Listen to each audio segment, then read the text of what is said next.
Shalom Ibu Bapak semuanya. Selamat pagi. Bagaimana kabarnya? Wow, luar biasa ya. Saya percaya Ibu Bapak adalah orang-orang yang luar biasa. Yang dipersiapkan oleh Tuhan untuk melakukan perkara-perkara yang dahsyat. Amin. Karena rencana Tuhan adalah rencana yang terbaik. Rencana Tuhan adalah rencana yang dahsyat dalam kehidupan kita. Karena itu kita enggak boleh menjadi orang-orang yang lemah ya. Menjadi orang-orang yang gak punya tujuan. Menjadi orang-orang yang gak optimis. Kita harus optimis untuk memasuki tahun 2024. Amin. Apalagi pesan Tuhan untuk kita di penghujung 2023 ini di bulan Desember adalah dikatakan bahwa persiapkan dirimu. Berarti ada sesuatu yang Tuhan mau kerjakan lewat kehidupan kita. Yang Tuhan mau nyatakan sesuatu yang besar lewat kehidupan kita. Ibu Bapak kalau dengar gitu ya berita tentang dunia berkata gitu ya. Dunia itu sedang dalam keadaan ketakutan. Dunia sedang dalam keadaan kegelapan. Untuk memasuki 2024 mereka ketakutan, mereka ada sebuah kengerian. Nah kita sebagai anak-anak Tuhan, kita harus optimis. Karena Bapak kita Bapak yang dahsyat. Bahkan dikatakan 2024 tidak akan ketakutan atau kengerian yang bagaimanapun yang dialami dunia itu tidak akan menimpa kita. Karena apa?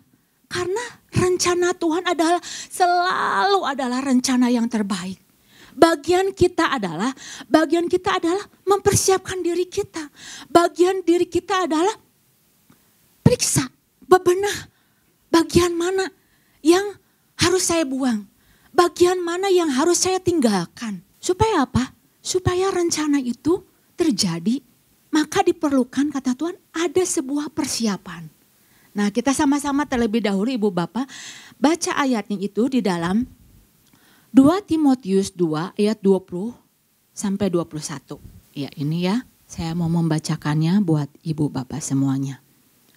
Dalam rumah yang besar bukan hanya terdapat perabot dari emas dan perak, melainkan juga dari kayu dan tanah. Yang pertama dipakai untuk maksud yang mulia dan yang terakhir untuk maksud yang kurang mulia. Jika seseorang menyucikan dirinya dari hal-hal yang jahat, ia akan menjadi perabot rumah untuk maksud yang mulia.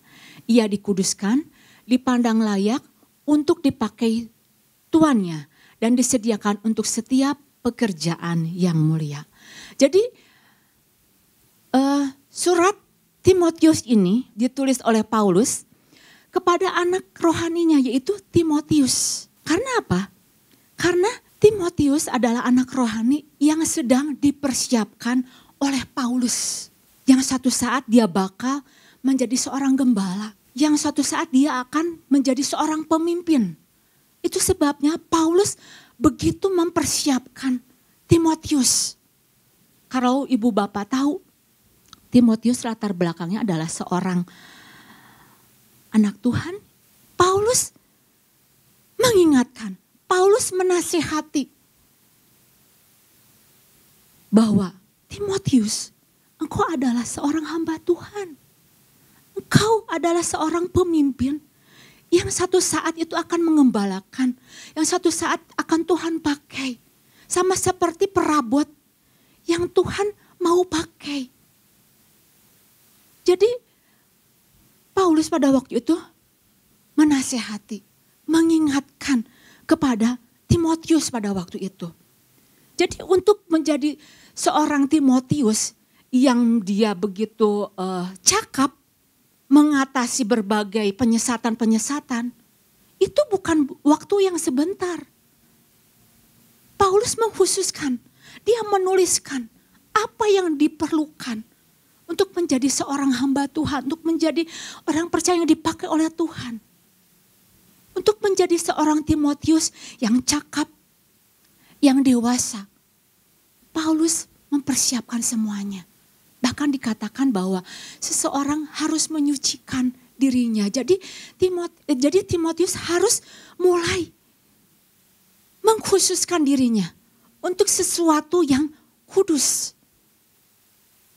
Nah, saya percaya ketika Paulus menyatakan bahwa Timotius, kau adalah hamba Tuhan yang satu saat akan dipakai oleh Tuhan menjadi seorang pemimpin, menjadi seperti perabot yang begitu mulianya. Paulus itu enggak membiarkan Timotius itu dengan jalan sendirinya, tapi dia beritahu caranya, dia kasih tahu caranya. Nah ini ayatnya, dikasih tahu caranya itu jika seseorang menyucikan dirinya. Dan terus seterusnya ya Ibu Bapak. Sama seperti pesan Tuhan untuk kita di minggu ini. Bahwa ketika kita sadar, kita sebagai anak Tuhan, dikatakan bahwa gak sedikit dari orang-orang percaya itu rindu dipakai oleh Tuhan, tetapi tidak tahu bagaimana cara mempersiapkannya. Paulus kasih tahu nih cara mempersiapkannya untuk menjadi perabot yang mulia. Jadi Paulus memberitahu ada kata jika. Di sini dikatakan jika. Jika dilakukan maka terjadi. Jadi ada hubungan antara jikalau seseorang menyucikan diri, maka yang terjadi adalah dia dipakai oleh Tuhan. Jadi jikanya itu harus dilakukan terlebih dahulu. Artinya apa? Kalau seseorang mau dipakai oleh Tuhan, ada syarat. Ketentuan itu berlaku. Enggak berjalan dengan begitu aja. Enggak bisa istilahnya seenak-enaknya, sembarangan. Oh enggak. Ini tugas itu tugas yang mulia. Yang dilakukan oleh Timotius itu pekerjaan besar dari Bapa. Dikatakan bahwa enggak sedikit dari anak-anak Tuhan, orang-orang percaya itu tidak tahu caranya. Nah pagi ini kita sama-sama mau tahu bagaimana caranya. Dikatakan bahwa jika seorang menyucikan dirinya, ini salah satu caranya. Jadi syarat dan ketentuan berlaku. Atau dikatakan bahwa ketika seorang mau dipakai Tuhan tidak tahu caranya, ada juga yang enggak yakin dengan dirinya. Bisa enggak ya saya jadi perabot yang mulia? Bisa enggak ya saya seperti dia? Wah dia mah hebat. Saya mah apa atuh enggak punya apa-apa. Saya mah orang biasa, saya mah bodoh, saya mah gak bisa seperti dia.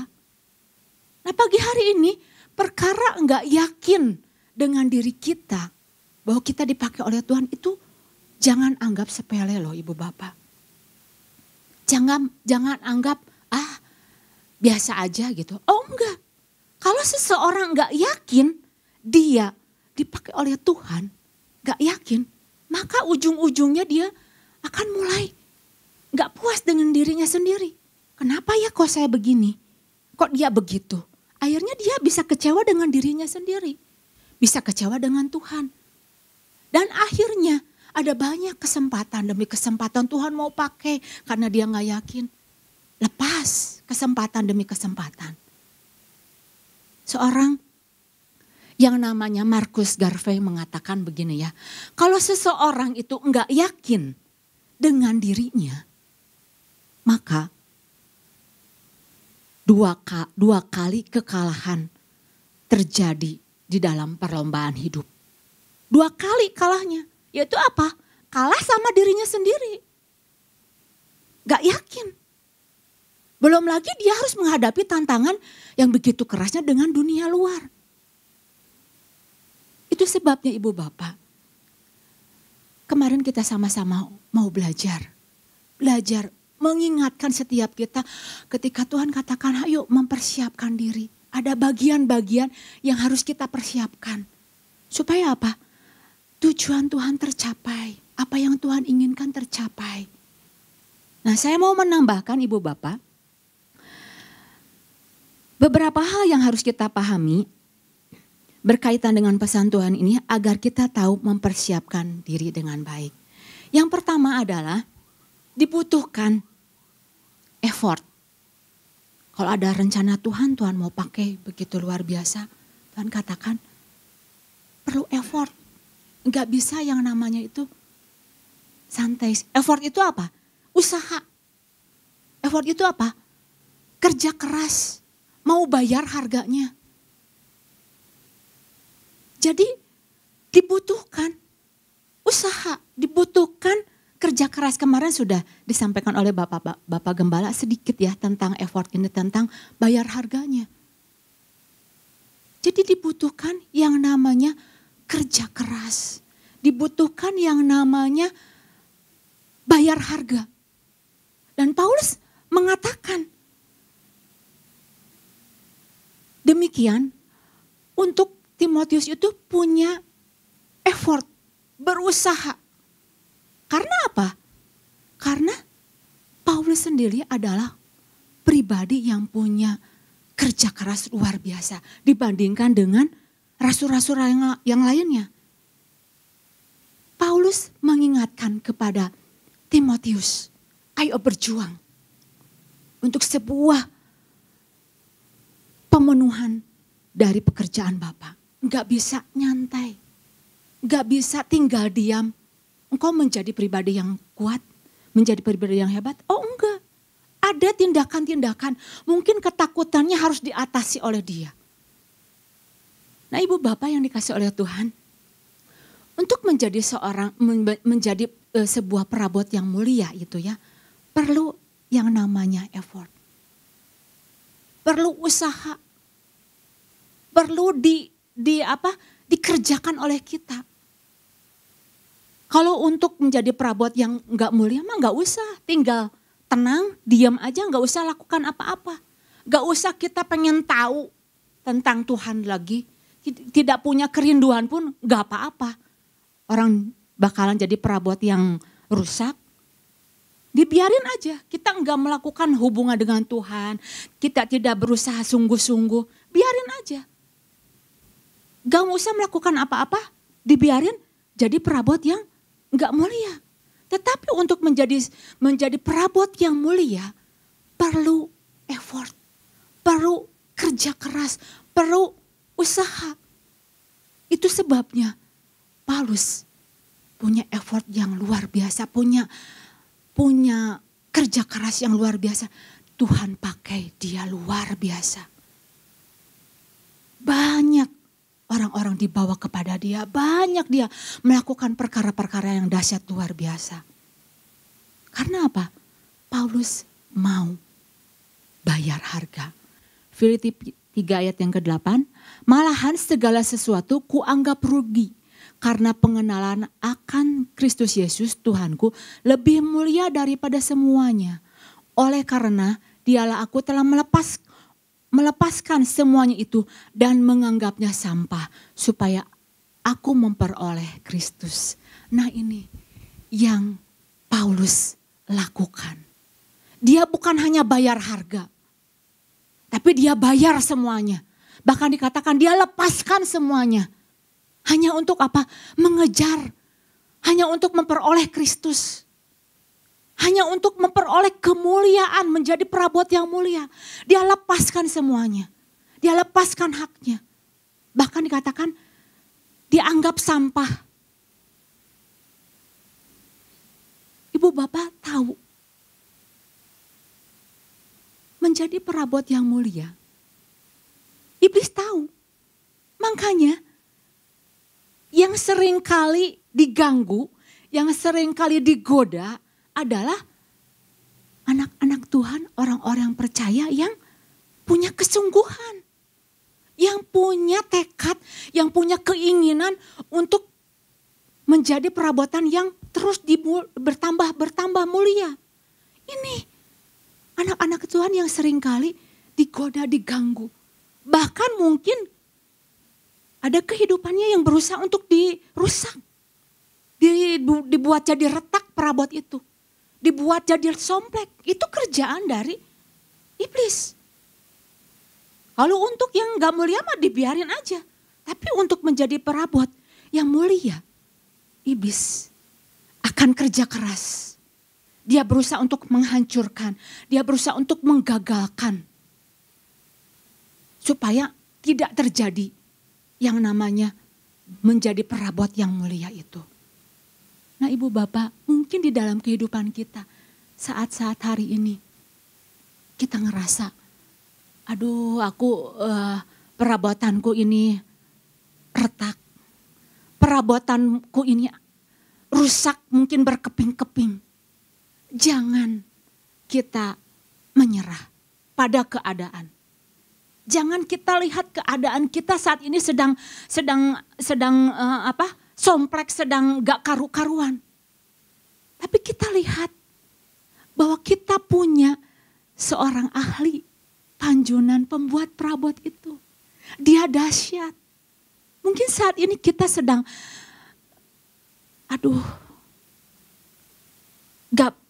babak belur lah. Mari kita lihat, kita datang kepada Bapak kita. Dia ahli pembuat perabot yang rusak itu dia enggak akan buang. Yang udah berkeping-keping gak karuan, tidak dianggap.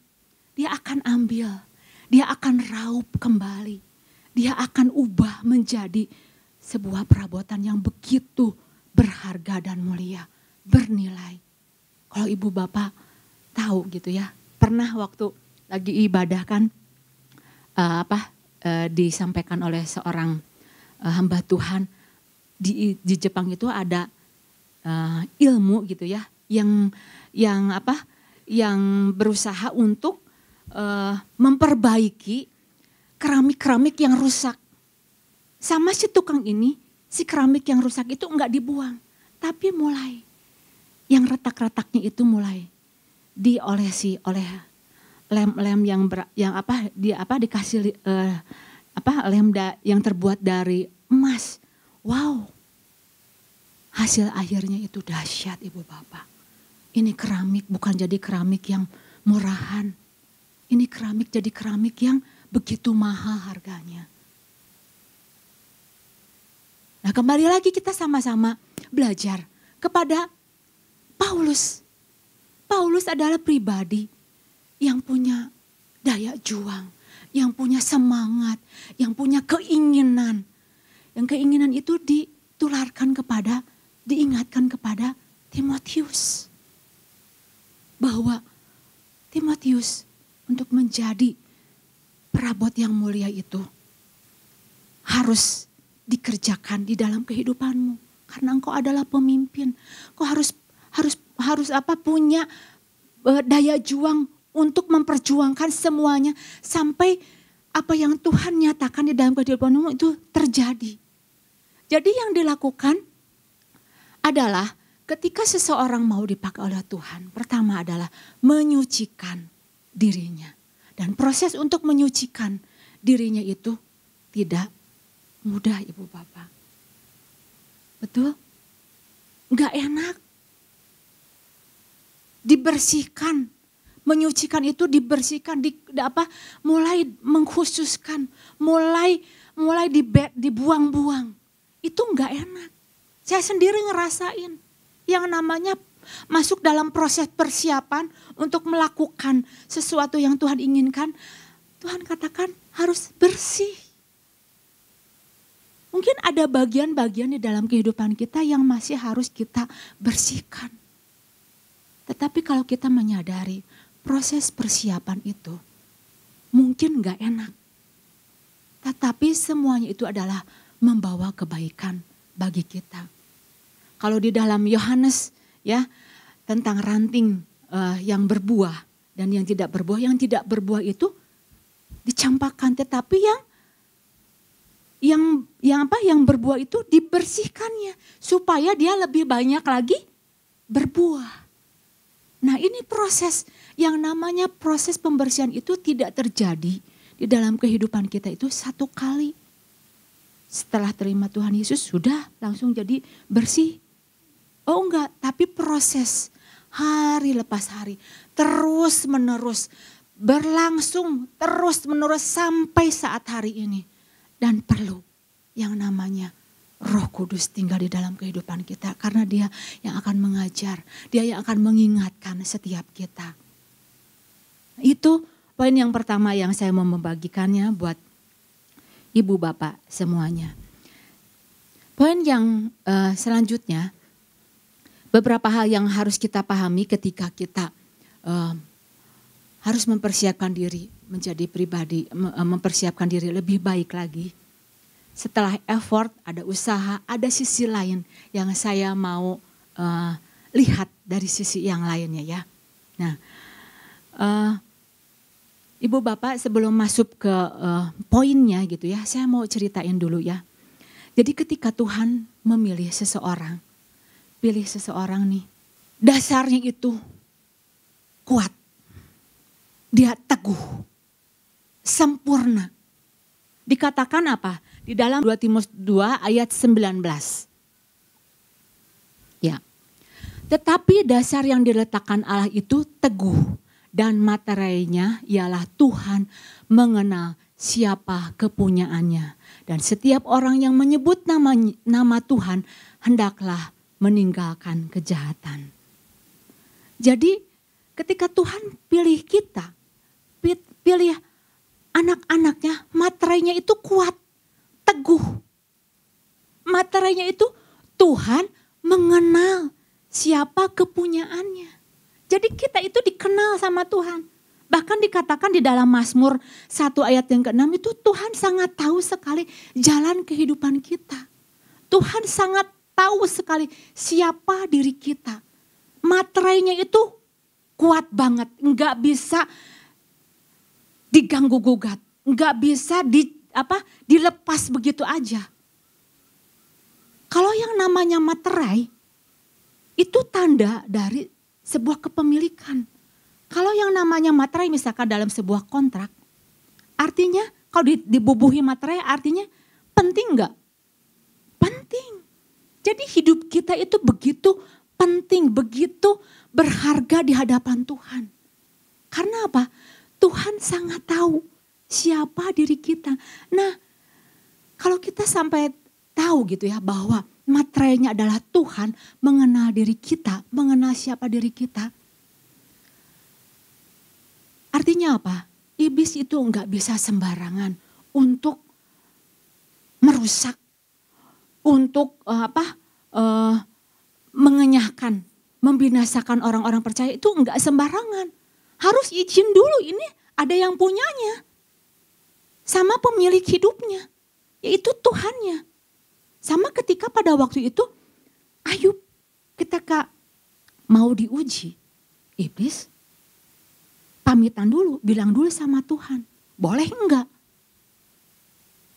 Nah, ini menunjukkan bahwa diri kita adalah anak-anak Tuhan yang punya status, yang punya posisi yang begitu kuatnya, enggak bisa diganggu gugat. Iblis enggak bisa begitu enaknya untuk merusak kehidupan anak-anaknya, enggak bisa seperti kayak gitu. Jadi ketika kita tahu bahwa kita adalah kepunyaan Tuhan, bagian kita sendiri harus sadar. Kita sendiri harus tahu diri. Jadi poin yang kedua adalah kita harus tahu diri, kita harus sadar diri.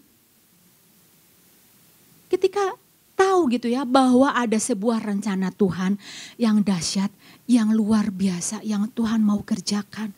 Kita harus menyadari kalau bagian Tuhan, Tuhan begitu kenalnya dengan siapa diri kita. Tetapi bagian kita apakah kita menyadari enggak? Kita tahu diri enggak? Kita sadar diri enggak dengan perkara ini? Saya ingatkan gitu ya, saya tulis 2 kata yang harus saya ingat. Yaitu saya harus tahu diri. Saya harus sadar diri.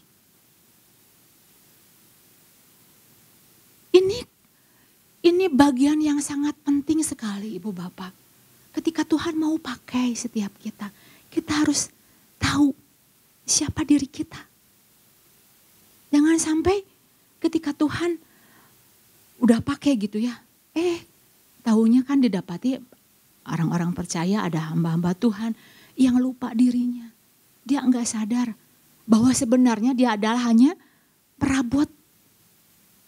Hanya perabot biasa, hanya perabot wungkul yang dipakai, yang dipandang layak oleh tuannya.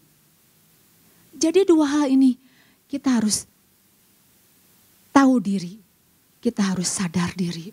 Hal ini yang Paulus nyatakan kepada Timotius. Timotius, kau harus sadar bahwa engkau adalah hamba Tuhan. Ayo, bekerja, giat, lakukan sesuatu. Karena apa? Ketika kita tahu diri kita siapa, kita akan segera sadar kalau kita mulai ninggiin diri. Kalau kita tahu siapa diri kita, bahwa kita hanya perabot aja gitu ya, yang hanya dipakai oleh Tuhan. Ketika Tuhan katakan, mari lakukan sesuatu untuk Tuhan. Bekerja untuk Tuhan selama dia menyadari bahwa dia sadar bahwa dia adalah hanya perabotnya Tuhan. Maka saya percaya sekali sama seperti ketika Daud, Tuhan tinggikan dia. Dia tahu diri. Dia kembalikan segala kepujian, segala kehormatan, segala kemuliaannya. Pada waktu Daud ditinggikan, dipakai oleh Tuhan begitu luar biasanya.